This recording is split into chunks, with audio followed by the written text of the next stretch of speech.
Selamat pagi, selamat datang di presentasi tugas model sistem dinamika dengan judul Manajemen Limbah di Kota Lima, Peru.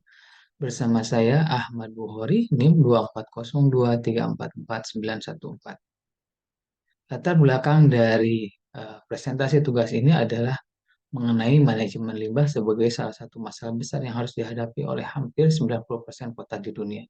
Dan seiring dengan perkembangan populasi kota, jumlah sampah yang dihasilkan akan meningkat secara signifikan. Referensi yang dipergunakan adalah Jurnal System Dynamic Modeling for Solid Waste Management in Lima, Peru. Jurnal ini diterbitkan melalui International Journal of Advanced Computer Science and Application pada tahun 2021. Tujuan dari kegiatan ini adalah untuk menentukan sistem pemodelan dinamika untuk membantu manajemen limbah yang efektif dan efisien di Lima, Peru.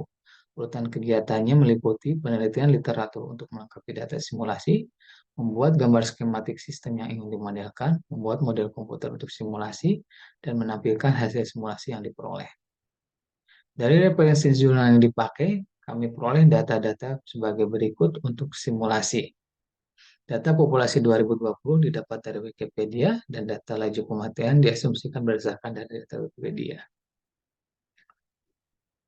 Gambar skematik sistem untuk menjelaskan manajemen limbah ini ditunjukkan seperti gambar yang ada di layar, di mana untuk populasi dan pertumbuhan sampah ini merupakan uh, reinforced loop back karena dengan semakin bertambahnya laju populasi akan semakin meningkatkan populasi dan dengan bertambahnya populasi maka jumlah limbah yang dihasilkan pun akan bertambah. Dari gambar skematik yang sudah ada kemudian diterjemahkan menjadi model komputer seperti yang ditunjukkan dalam layar.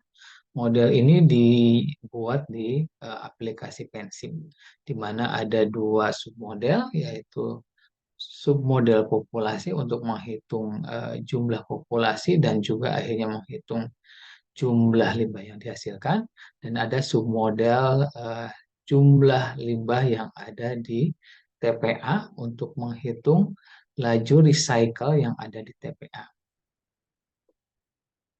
Dari hasil simulasi yang dilakukan menggunakan Pensim diperoleh beberapa hasil grafik. Nah, untuk grafik sebelah kiri ini adalah grafik pertumbuhan limbah dari periode 2020 sampai 2030.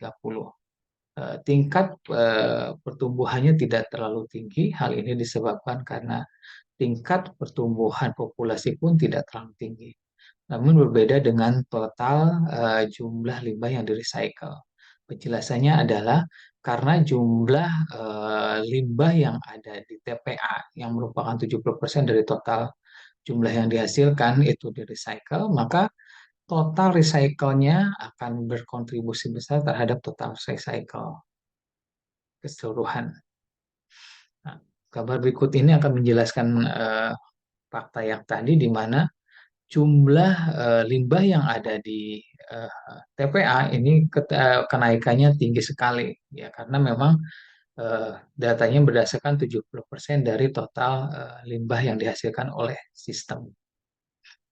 Akibatnya biaya recycle-nya pun juga akan tinggi.